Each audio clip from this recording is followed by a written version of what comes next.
New luxury cars are so expensive, full of plastics, they just feel cheap, and on top of it, you can't even work on your own cars these days. For $15,000 or the price of a new or slightly used Honda Civic, you can buy one of these 9 beautiful luxury vehicles that are not just affordable, they're also reliable, and you can even wrench on most of these yourself. Stick around, I'm going to give you the list of the best luxury cars under $15K. Let's get into it now. Yesterday, I was just in a Mercedes-Benz dealership shopping around, waiting for some parts for my car, and I saw this brand new Mercedes GLB. That's their entry-level little SUV, small, tiny, baseline. And yes, $70,000. I was hoodwinked. I could not believe how expensive these ridiculous cars are getting. Well, when I saw that price, I nearly fell over, and that really motivated me to share the story. But that brings me to number 1. The first vehicle on my list is one which I've owned many models of, BMW, or Break My Wallet, or whatever acronym you love to call. But let's be honest, not every model is a literal catastrophe. Instead, the E90, 91, 92 generation of the 3 Series, but specifically the BMW 328. It's from a generation between 07 and 2011 when they still utilizes a naturally aspirated inline 6-cylinder engine called the N52. Everybody's aware that that's one of their most bulletproof engines. And a few key reasons this makes the list. There's no turbochargers, it's not direct injected, there's less heat under the hood to deteriorate all those plastics. And there's no high-pressure fuel pump to go wrong either, like you did in the 335, which is the car I owned, and I paid dearly for it. Now, while these cars are not perfect, and no car ever is, the fact is it's a far simpler product for BMW than we've seen since then. Sadly, since that generation, all we've seen is 328s and 330s now with turbocharged 2-liter engines, and they waved bye-bye to this inline 6. And that was part of the pure simplicity of the vehicle. It was easy to work on, silky smooth, and really was the last of a kind. Beauty is a well-sorted version that's been taken care of, ranges anywhere from $8,000 to about $15,000, meaning it falls squarely in your budget. You can get either an automatic or manual transmission, and let's be honest, I love rowing my own gears, and I think a lot of you do too, but for those that are stuck in stop-and-go traffic, I get it. Guess what? You get a 6-speed automatic transmission, you get the best of both worlds. Now, from my own personal experience, and many others have openly admitted that this is probably as close as you're going to get to Toyota level of reliability without driving a refrigerator. In fact, these cars are ultra fun, reliable. You can even enjoy a little of your own maintenance. Now, there are a few common areas to be concerned with. Of course, cooling systems and lines. Of course, the plastics, eventually they deteriorate like any vehicle, and you could see a little bit of coolant leak here or there. Water pumps. Of course, they're electric. That is a common failure point, but much worse in the 335, which is the N54 and the twin-turbo inline 6. That's one you want to avoid like the plague. That's the one I owned, and I'm still regretting it to this day. But if you go with the NA, like a 328 or a 330, you're going to enjoy a car with an NA, straight 6-cylinder engine, electric water pump, and a thermostat too could be possibly a failure-prone area. The odd oil leak from valve cover gaskets and pan gaskets are some simple little areas, much of which you can just fix yourself on your driveway like I did with a lot of my parts. The oil filter housing gasket is a common failure mode too, and I did that on my 335, but on the 328, it's potentially going to be a failure point. Now, it's not an overly complex part to change. Give yourself a few hours on the driveway and about $20 worth of parts,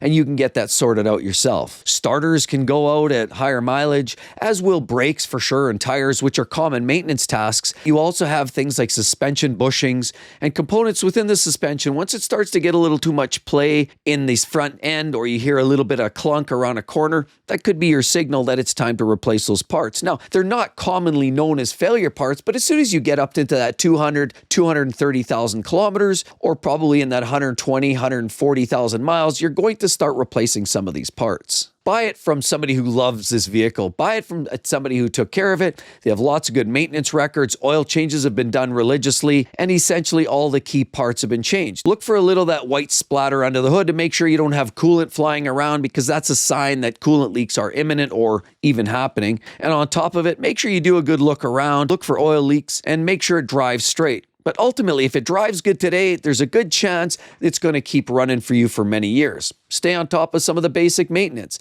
As I've found throughout the years with a lot of my BMWs, you stay on top of a repair and it's going to continue serving you very, very well. The BMW E90, 91, and 92 generation of the 328, Absolutely a workhorse and ultra reliable for under $15K. Maybe you don't want a BMW. Perhaps you want a Mercedes-Benz, the 3.8 Star. We wanted one too. Actually, we've owned a few of them in our lives. Some are much better than others. So there's no two are exactly alike. And the best Mercedes-Benz I can offer for top reliability goes to the E350, the W212 edition from 2012 to 2013. It features the M276 naturally aspirated 3.5-liter V6 that produces both 302 horsepower and around 270 pound-feet of torque. It's chain-driven, has direct fuel injection, and really, from my experience and from people I know and a mechanic that I know on the inside, says this is likely the most reliable modern-day Mercedes-Benz you can possibly find. Forget about all those old-school diesels. Those are wonderful, but they're all rotted out by now, and in North American market, in Canada, US, chances are if you're in the Salt Belt, those are long corroded. This is actually a late model and one of my personal favorites. They even look great too. Now, the earlier 3.5-liter V6s from about 2010 to 2011 with the M272 engine were also pretty solid too.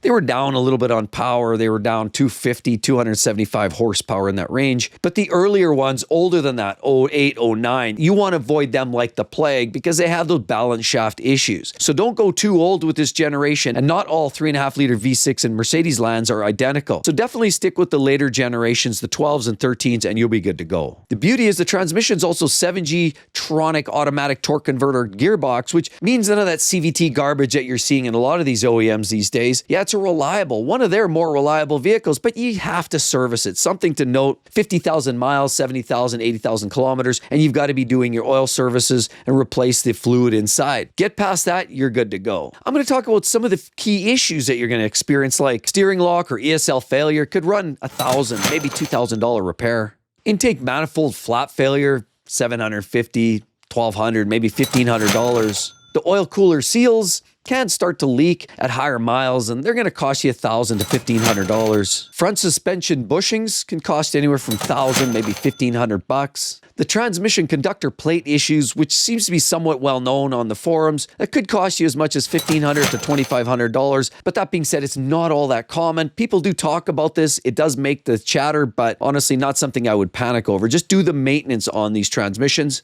and you're good. And the air suspension is another key failure mode, and especially in the E550s with the Airmatic system. Of course, that's the air ride, and that's one of the models I would definitely steer away from. That's why I say the E350 is definitely going to be your sweet spot. Stick away from any of the air ride stuff. Stay away from the E250 GDI and basically diesel turbo issues. Of course, also stay away from those 550s with the air ride suspension. Stay away from cars that have a neglected service history or no service history at all. Don't pick it up sight unseen from an auction. You're probably going to pay the price dearly. And also watch for those cars in the rear subframe. There's a probability in snowy, salty climates that you could start to see rot around the rear subframe. So make sure it's a good, clean car, and make sure you get a good look at it from underneath and get a mechanic on a pre-purchase inspection to sort that out for you. But don't mistake this E350 for the E350 with the BlueTech diesel, because that's a whole nother conversation and an engine that I would probably stay away from. I personally like diesels. I loved it in our X535D, but I generally would stay away from diesels today with all of the EGRs, DPFs, and all of the other emissions garbage that these manufacturers keep piling on, because there's DEF and SCR failures, AdBlue system costs, NOx sensors, DPF failures, and I had that too. The DPF, of course, our fluid was in a tank and there's a heater, but they even fail and then they freeze up and it turns into a block of ice and basically catastrophically fails. Even BMW added an extended warranty. Mercedes, they're going to deal with the same issues in the extreme cold. Again, stick with the E350 gas, because if you go with some of the 550s or some of the bigger engines, you're likely going to have Airmatic. That's going to cost you money from the air blocks, air compressor, the air struts and lines, and it's just going to ultimately result in huge bucks. Each corner can end up costing you $1,500 to $2,000, and it seems to hit every 3 or 4 years. So it's a never-ending money pit of despair if you're buying one of the older versions that have the Airmatic system. Again, stay with the E350, go with the more base trims, and you're definitely good. That's a great car. You're probably wondering, does 15 grand get you a Lexus? Well, yes, it does. You're in luck. It doesn't get you the latest and the greatest, but it does get you one of their most tried and true engines in a 2008 to 2011 Lexus ES350. Just make sure it's got a complete service history from the previous owners. It hasn't gone through 6 or 7 sets of hands. Stick with something under 100,000 miles. Watch out for those transmission fluid changes. Make sure that they've been looked after. And again, get a good pre-purchase inspection to look underneath for rust because they can corrode. So in those salty weather, the salty, snowy areas, that definitely is going to be a concern. I mean, our Toyota's holding up well, but we put paint protection film on it and we keep it very, very clean. Rinse it out from underneath every single week during the cold season to make sure that we don't have a collection of salt. But a lot of these products, Toyotas and Lexus, generally aren't as robust as like BMWs are some of the best for rust corrosion prevention, and they definitely have a best way of avoiding some of that corrosion. But unfortunately, these don't. So if you want a Lexus, that's something you're going to be aware of. Now, the beauty is these give you some of the most reliable engines, the 2GR FE 3.5-liter V6. It's simpler than the big brother, the LS, because there's softer, more conventional suspension systems. There's slightly less technology. It's a lighter vehicle, and it generally is going to cost you less to look after in the long run. And because it's simpler, it's going to be cheaper than the GX and LS, which is a couple of premium models in the same generations. It gets great fuel economy. It's still quite luxurious with sunroof and leather interior and beautiful power everything up the yin-yang. It's such a beautiful vehicle, but there's such a huge parts availability, and it'll run 3, 4, even 500,000 miles if you take care of these cars. Now, the 3.5-liter 2GR FE V6 is good for about 272 horsepower and about 254 pound-feet of torque. They come with the 6-speed automatic torque converter transmission, primarily driving to the front wheels, not so much the rear. The transmission, denoted U66OE, is actually a fairly reliable unit and even more reliable than the new 8-speeds. It is, as said, front-wheel drive predominantly, and the engine sits sideways. The only downside with that, of course, is because it's a V6, you get the 3 spark plugs on the back as well as one of the oxygen sensors on the back against the firewall. Maintenance can be a little sticky and iffy with some of these vehicles, but it's not the end of the world. It just need a good mechanic or roll up your sleeves, take a couple hours for maintenance, and you'll get it done. With the timing chain driving the system, you don't have to worry about timing belts or maintenance like a lot of the products we're finding over in Acura land. And a 0 to 60 at through 6.5 seconds means it's actually quite sprightly. These cars also make about 9 to 11 liters per 100 kilometers, or you're infringing on 30 miles per gallon. Not bad for a full-size luxury sedan. But hang on, it's not perfect like anything. It's an older used luxury vehicle, and there could be some maintenance issues like timing cover oil leaks. You get that smoke. Sometimes you'll lift up the hood and there'll be that burning oil smell under the hood. That could in fact be oil leaking down on the exhaust manifolds, and it could be from that timing cover. Now, it's not an inexpensive repair. It does take a fair amount of labor to sort that out, but it's a relatively minor one in the big scheme in terms of severity. It's just that it will get worse. It starts to leak, starts to burn, and just progressively gets worse over time. So just be prepared for that, and a good pre-purchase inspection will flush out, pardon the pun, whether you have those issues. A melting dashboard of despair from 2007 to 2009. I mean, it starts looking like gummy bears or cracks or it gets a little mushy, and it's not really all that inspiring. And that's sort of the cheapness part of this. I mean, that's the mainstream. That's the value proposition that Toyota and Lexus offered back in those days. There's always something that's going to feel a little bit cheaper, and that's your area that you have to look out for. Water pumps are also common failures at 150,000 to 220,000 kilometers. Just something to be aware of. If you start to see your coolant levels start to drop, or you get that little puddle on the bottom that turns to white after a couple of days, that could be in fact your water pump. It's a common issue. Hesitation in the transmission. We know that seems to be a common issue with some of the Toyota and Lexus products. Again, make sure that you're looking after that you don't have serious slipping or juddering. That's an issue. As well as suspension parts seem to be problematic. My personal experience,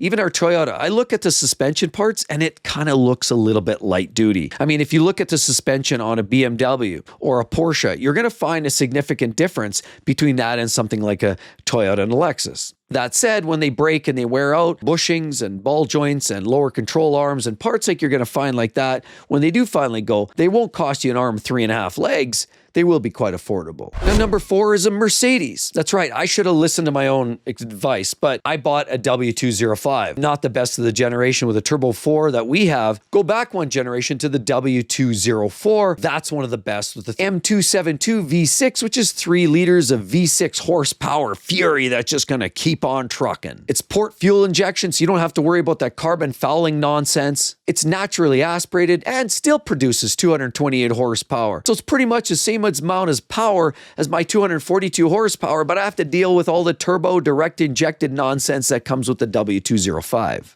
Now these came with either the very reliable 5-speed or the next to reliable 7-speed automatic transmissions. Let's talk some of the issues like ESL steering wheel lock situation, a lot of people talk about. Rear subframe corrosion. Engine mounts have been known to be a problem at 150,000 kilometers or 90,000 miles. So watch out in that transition. You're turning the wheel and you get a clunk or a bang, you hear that noise, or even a throttle on, and you'll hear that engine as it surges. If you get a clunking noise when you're throttling, that's a key symptom of some of these engine mounts, something to be aware of. And again, a good mechanic in a pre-purchase inspection will tell you if that's an issue. Timing chains, crank sensors. I even had a crank sensor on our old ML500. They're not necessarily an expensive part, but they seem to be common issues. I don't know if it's a source, a supplier, but we had an issue with our crank sensor too, and these are no different. The transmission conductor plate, yet another issue to be watching out for these. And just about everybody, all the enthusiasts in the industry basically say that this is like a tank, built like a Sherman tank, strong like a bull. These are one of those few Mercedes that's literally built to go the distance. But don't confuse the C300 W204 generation with the C250, because that's an entirely different system and not one which I would recommend. Those had timing chain stretches, turbo failures, direct injection carbon fouling, higher maintenance repair costs. And it's like I said, stick with what you know, go with what you know. And the C300 of the W204 is literally one of those vehicles that's built like the good old days. Sadly, today in the new generations, they're not made like that anymore. Nobody builds cars that are reliable, port injection, sturdy automatic transmissions, and cars that you can still work on. With vehicles these days, with OEMs locking you out, VIN locks, it's just so frustrating with a lot of the modern day cars that these are literally a breath of fresh air. If cars mean more to you than just basic mode of transportation, and you want to join a community that actually cares about the fun driving experience, Car Play Place. Grab your merch just like this right down below, click and link, you're good to go. Number 5 is from a brand that I used to own as well, and I've sold the car and I loved it infinitely. I truly believe it was one of the best cars I've ever owned. It was reliable, and damn, it was a good looking car. We're talking about Jaguar. I had the F-Type R. Now, you can't find those for under 15 grand, but you can find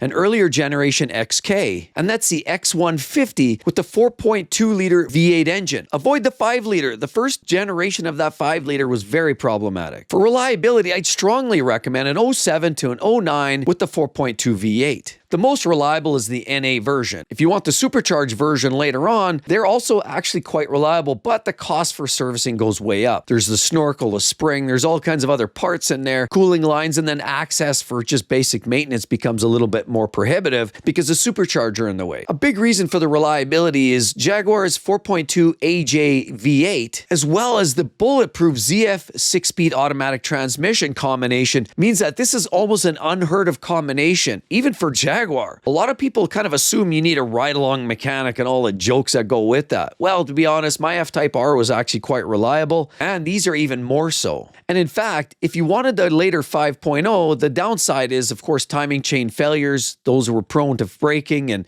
a lot of other reliability issues. The infamous Y-pipe and coolant leaks were a bit of an issue and a nemesis for the 5 liters. But let's be honest, the 4.2, not really hampered by the same maintenance issues. Because there's no air suspension to fail, way fewer electronics than anything you're going to find today. The aluminum body is a huge benefit because it doesn't rust. And the beauty is that drivetrain's been around for a long time. So it's quite mature, it's long in the tooth, and it's quite reliable because it's been sorted. So that's a great engine to go with. And again, that automatic is really just a cherry on the cake. It's rear-wheel drive and can crack off a 0 to 60 in 5.8 seconds. That is plenty quick. It ranges from 18 to about 25 miles per gallon. Really nothing wrong with that for this level of performance. And the body is essentially aluminum. That's right, no rust, well made. The only thing is if there's a collision, that's where it gets expensive. Then getting a body shop that can do proper aluminum repairs gets a little pricey, but it is a great car. But I'm not a clout chaser, nor am I a brand biatch. So here goes some of the key areas that you're going to expect from this cars. The coolant expansion tank has been known to kind of crack, and then you've got leaks in coolant.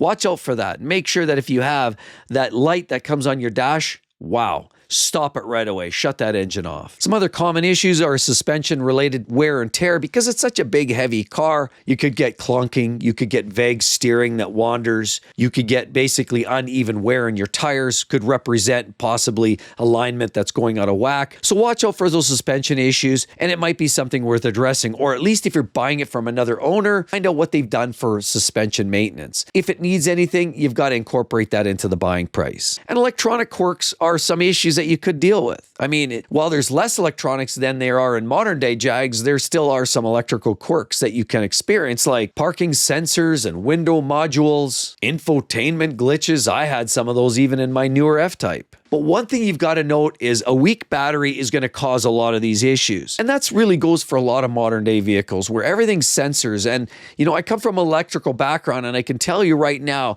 a voltage deviation, even just by 0.2, 0.3 volts is sometimes all it takes to drop it below a threshold. And now all of a sudden, all of your electronics start acting weird. And so having a quality AGM battery under the hood definitely is going to go a long way to keep that reliability tip top. Again, to note, transmission related issues could relate to the mechatronic system and the sleeves, fluid that's never been changed, and harsh shifting could all be signs of a problematic transmission. On top of it, stay away from the 2010 to 2012 5-liter. Again, you could have timing chain issues, crossover piping, coolant leaks that you don't necessarily see in the 4.2s. I had a later generation, I had a 2018 F-Type R, and mine was quite stout, but even those were well known for Y-pipe coolant leaks, expansion tank leaks, direct fuel injector issues, fuel pump issues. Of course, even O2 sensors were problematic, and the rear differential was known to fail too. So they aren't without their issues.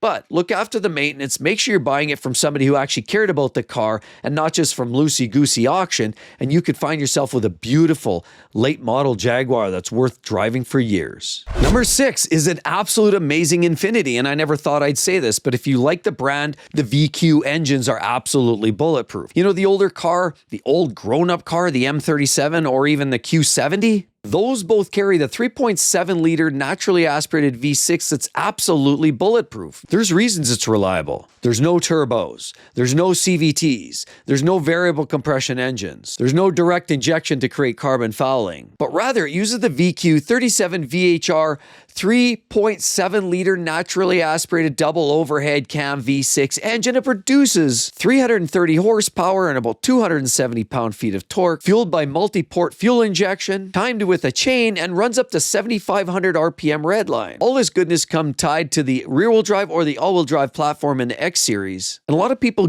can't get around the stigma of driving an old folks car, but let's be honest, it's essentially the platform, the same platform as you're finding in the G37 and even the Nissan 370Z. Now, it does utilize a Jatco transmission, but it's not that junk CVT. No, it's a 7-speed torque converter auto called RE7 R01A. There's drive modes with paddle shifters. This 7-speed Jatco transmission is far more reliable than the CVTs, but they also don't like to be abused. They don't like aggressive shifts over and over and over again. This is not a Ferrari. This essentially is a Nissan. Some owners are saying harsh 3rd to 4th shifts, delayed shifting, and some adaptive learningness weirdness that you can find in some of these transmissions. But outside of that, it's a pretty robust setup. Now, the early VQ37s are very reliable, and let's break down some of the areas, sadly, that they do miss the boat on, like the gallery gasket issue, where they used a paper-type gasket, and they could leak internally even. 2012 model years are definitely worth noting. You get low oil pressure, timing chain noise,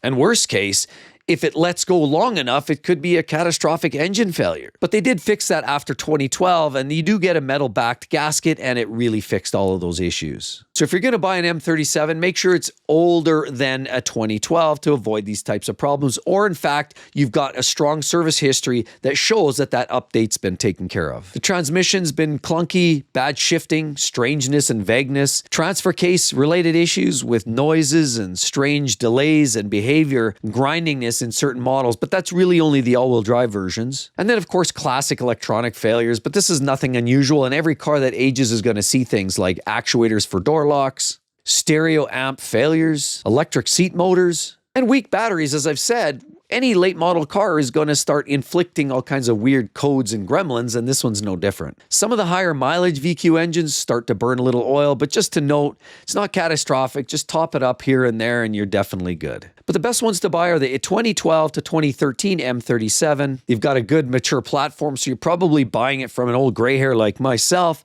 It's a sturdy platform. It has the updated gasket set. Lowest depreciation. 2014-2015 Q70 with a 3.7. Also a huge win. You want to start staying away from the turbo VC engines that you had for later models. These ones are definitely the last of a dying breed. Cars to avoid would be the Q50, Red Sport 400, you get the turbo failures. QX60 with those garbage CVT transmissions or the elastic band transmissions, I always like to talk to them about. The Infiniti JX35 because of the early CVT issues. And of course, high mileage G37s that have been modified. I mean, those generally will start to burn oil, start to leak, and you know what? They're not showing the most love. So ultimately, get into a lower mileage 2012, 2013 M37 or Q70, and you're definitely good to go. Number 7 is a great one, Acura, upscale from Honda. Now, it's not much more than a Honda Civic, I'll be honest, but the TSX is a great little car. From 2010 to 2013, the TSX featured a naturally aspirated 2.4-liter 4-cylinder engine. No turbos, no CVTs, no direct port fuel injection, no direct fuel injection. And on top of it is a 5-speed automatic. Everything about it reeks reliability, longevity. They're reliable to a T, and they actually have enough punch just to make them fun. They actually use a timing chain, which was now Honda's kind of moving back and forth with timing belts, and they don't use the belt. It's a chain. It's the proven Honda K24 family reliability systems that you just can't deny. Excess in parts availability and lots of these vehicles out there for well under $15,000. There's no shortage. You can get a lot of choices, but make sure you get one that's looked after with reasonable mileage so you get the maximum longevity. This is the K24 Z3, the 2.4-liter NA 4-cylinder engine, made it up to a 5-speed auto, or the 6-speed manual gearbox, which would be my personal take. 200 horsepower, 170 pound-feet of torque, you're good. Timing chain, 8 to 9 liters per 100 kilometers means you're going to get 30 to 35 miles per gallon. Now, it does take premium, and today's cost of fuel, it can be a concern, but these are pretty good on fuel, so that's less of an issue. Some things to note with higher mileage, some of these you will start to see some oil consumption, power steering leaks, and suspension wear, which could result in clunking or uneven tire wear, and common issues for any vehicle that starts to see high mileage. But the bottom line is, this is the last of a dying breed with simple torque converter autos or manual transmissions, NA straight 4-cylinder engines that just get great fuel economy, rev well, and they last a long time. What's not to love? It's a sporty, small, almost subcompact luxury vehicle by Acura that is probably one of the best that they've ever made. Is it simple? Is it basic? Yes to both, but it's definitely one you'll find lots of these under 15 grand. The number 8 and 9 both belong to Lexus. I'm just going to spill the beans. The first one is the LS430. Features a 4.3-liter 3UZ-FE V8 engine. Features 290 horsepower, either a 5 or 6-speed automatic depending on the year, and it is rear-wheel drive. And these are literally some of the most reliable workhorses you're going to find anywhere. Why they don't make it higher to the list? Because they are aging. They're getting older. Rust is an issue, and salt belts. Parts availability and air ride suspension means some of the parts can be problematic and a little pricey. Some of the reasons maybe not to consider these is because they are aging. Electronics start to fail, air ride suspension issues. Steering rack and transmission shifting can be a problem with age. Control arm wear and any kind of suspension bits and brakes can start to wear out. Bushings and ball joints are all going to be a problem with age, as any car. But watch out for that corrosion. Nothing can ruin a car faster than a little bit of rust. And a number 9 is another Lexus that you can find, but you've got to make sure that it's well looked after, taken care of, loving owners, and it's not full of rust and corrosion. That it's been looked after because there's lots of expensive parts. But that being said, it is a reliable, old-school luxury vehicle, SUV, that is going to last literally forever. Just make sure some of those problem areas have been sorted on the Lexus GX 470. An absolutely ruthless, reliable SUV. I love these things. It features the 4.7-liter naturally aspirated V8 called the 2UZ-FE V8, 235 horsepower, 5-speed automatic, full-time all-wheel drive on a truck platform, no less. It's a body-on-frame. This thing is good to go off-road, on-road, anything you ask. It will take care of it. The drawbacks, rust. In Canada, northern US, they will start to corrode. It has horrid fuel economy, expensive suspension parts and pieces when they start to fail. Secondary air injection systems, yeah, big dollars. And drivetrain clunking noises. This comes with age, but that V8 engine is literally built to last 3, 4, 5, 600,000 miles easily. Just take care of the maintenance. So if it doesn't have rust and you find one that's rust-free, definitely worth keeping. But what about if you're worried about why are used Beamers, why are used Mercedes, and why are used Jaguars so cheap? Those are all going to answer your question if you're thinking about buying any of those on the used market. That's going to answer all your questions. Hope to see each and every one of you real soon, everybody. Talk to you then. Bye-bye.